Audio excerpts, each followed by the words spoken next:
ഇന്ന് വെള്ളിയാഴ്ച ഒരു നാടൻ ചിക്കൻ കറിയാണ് നമ്മുടെ ഇന്ന് സ്പെഷ്യലായിട്ട് വരുന്നത്. ബാ.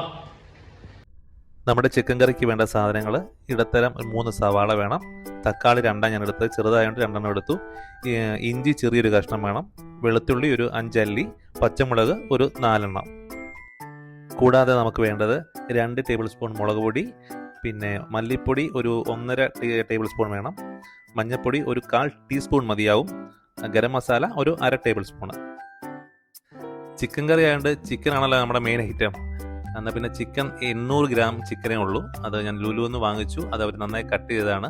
വീട്ടിൽ കൊണ്ടുവന്നിട്ട് നന്നായി വിനാഗിരി കഴുകിയിട്ട് വെച്ച 800 ഗ്രാം ചിക്കനാണ് ഉള്ളത്. നമ്മുടെ ചിക്കൻ കറിക്ക് വേണ്ടിയിട്ട് അടി കട്ടിയുള്ള ഒരു പാത്രം എടുക്കുക. അതിലേക്ക് നമുക്ക് ആവശ്യമായ എണ്ണയും കൂടെ ഒഴിക്കുക. ഞാനിതിൽ യൂസ് ചെയ്തേക്കുന്ന എണ്ണ ഒലിവ് ഓയിലാണ്. എണ്ണ നന്നായി ചൂടായതിനു ശേഷം അതിലേക്ക് നമ്മൾ പെരുംജീരകം, കറുകപ്പട്ട, ജാതിപത്രി, കുരുമുളകിൻ്റെ ഒരു 2, 3, 4 ചെറിയ മണി, ഇതെല്ലാം കൂടെ ഈ 4 സാധനങ്ങളും ഇതിൽ ചേർക്കുക. നമ്മുടെ കുരുമുളകും കറുകപ്പട്ടയൊക്കെ ചൂടായി വരുമ്പോഴത്തേക്കും ഇഞ്ചിയും വെളുത്തുള്ളിയും പച്ചമുളകും പിന്നെ കുരുമുളകും ഉപ്പും കൂടെ ചേർത്ത് നമ്മൾ നന്നായി ഇത് ചതച്ചെടുക്കുകയാണ്. ഉപ്പ് ചേർക്കുന്ന വെച്ചാൽ ആ സമയത്ത് നന്നായി ഇത് ചതഞ്ഞ് കിട്ടും. ഈ ചതച്ചെടുത്ത സാധനങ്ങൾ നമ്മുടെ എണ്ണയിൽ ചേർത്ത ശേഷം ഇതിൻ്റെ പച്ചമണം മാറുന്നവരെ നന്നായി വഴറ്റിയെടുക്കുക. അതിലേക്ക് നമ്മൾ അരിഞ്ഞു വെച്ചിരിക്കുന്ന സവാള ചേർത്ത് അതിന് ഗോൾഡൻ കളറാകുന്നവരെ നന്നായി വഴറ്റിയെടുക്കുക.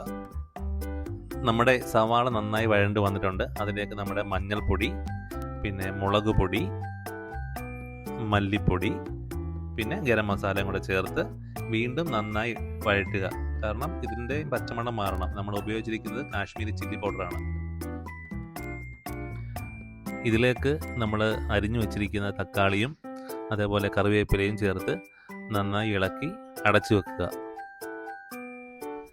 തക്കാളി എല്ലാം നന്നായി വഴണ്ട് എണ്ണ തെളിഞ്ഞു വന്നിട്ടുണ്ട്. ഇതിലേക്ക് നമ്മൾ കഴുകി മാറ്റി വെച്ചിരിക്കുന്ന ചിക്കൻ ചേർത്ത് നന്നായി ഇളക്കി യോജിപ്പിക്കുക.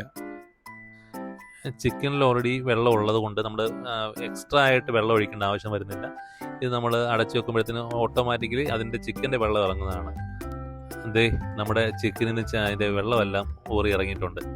അപ്പം നമുക്ക് നമ്മുടെ ആവശ്യാനുസരണം എത്ര വേണം അതനുസരിച്ച് അത് നമുക്ക് വറ്റിച്ചെടുക്കാവുന്നതാണ്. ഇതാണ്ട് നമ്മുടെ കൊതിയൂറും നാടൻ ചിക്കൻ കറി റെഡി ആയിട്ടുണ്ട്. ഇനി ആവശ്യാനുസരണം വിളമ്പി കോരിയിട്ട് കഴിച്ചാൽ മാത്രം മതിയാകും.